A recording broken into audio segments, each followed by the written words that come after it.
आज मैं आप सभी को एक ऐसी कहानी सुनाने जा रहा हूं जो एक सत्य घटना पर आधारित है। यह कहानी मेरे एक सिख मित्र के दूर के रिश्तेदार से जुड़ी हुई है। एक सिख परिवार ने एक नया घर खरीदा था। यह घर दो हिस्सों में बंटा हुआ था। सामने वाला हिस्सा मकान मालिक के पास था और पीछे वाला हिस्सा इस सिख परिवार ने खरीदा था। घर में आते ही उन्होंने सफाई शुरू की।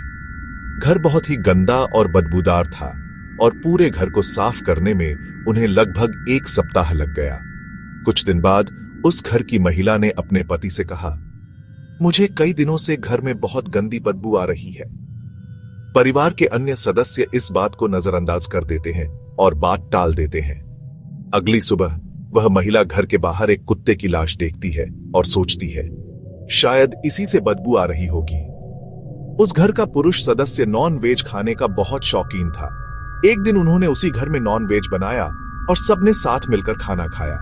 लेकिन रात को उस आदमी को घर में बहुत बेचैनी महसूस होने लगी। उसका बिल्कुल भी मन नहीं लग रहा था। आखिरकार वह पूरी फैमिली को लेकर मेरे दोस्त के घर चला गया। अगले दिन सुबह मकान मालिक आता है और पूछता है, क्या आप लोगों ने घर में नॉन वेज बनाया था? वे जवाब देते हैं, हाँ, हमने बनाया था।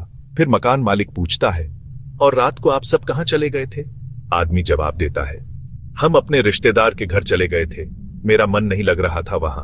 तब मकान मालिक गहरी सांस लेते हुए कहता है, अच्छा किया जो चले गए, अगर रुक जाते तो पता नहीं आज आपके साथ क्या हो जाता।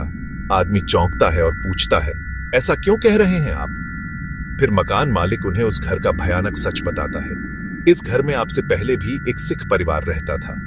उन पर भारी कर्ज था और एक दिन उन्होंने खुद को और पूरे परिवार को एक कमरे में बंद करके आग लगा दी थी।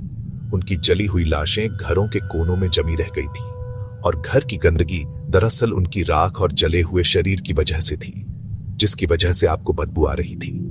यह सुनते ही अगली ही सुबह वह पूरा परिवार वो घर हमेशा के लिए छोड़कर चला गया। तो कैसी लगी आपको ये सच्ची घटना पर आधारित कहानी? क्या आप ऐसे घर में कभी रह सकते हैं?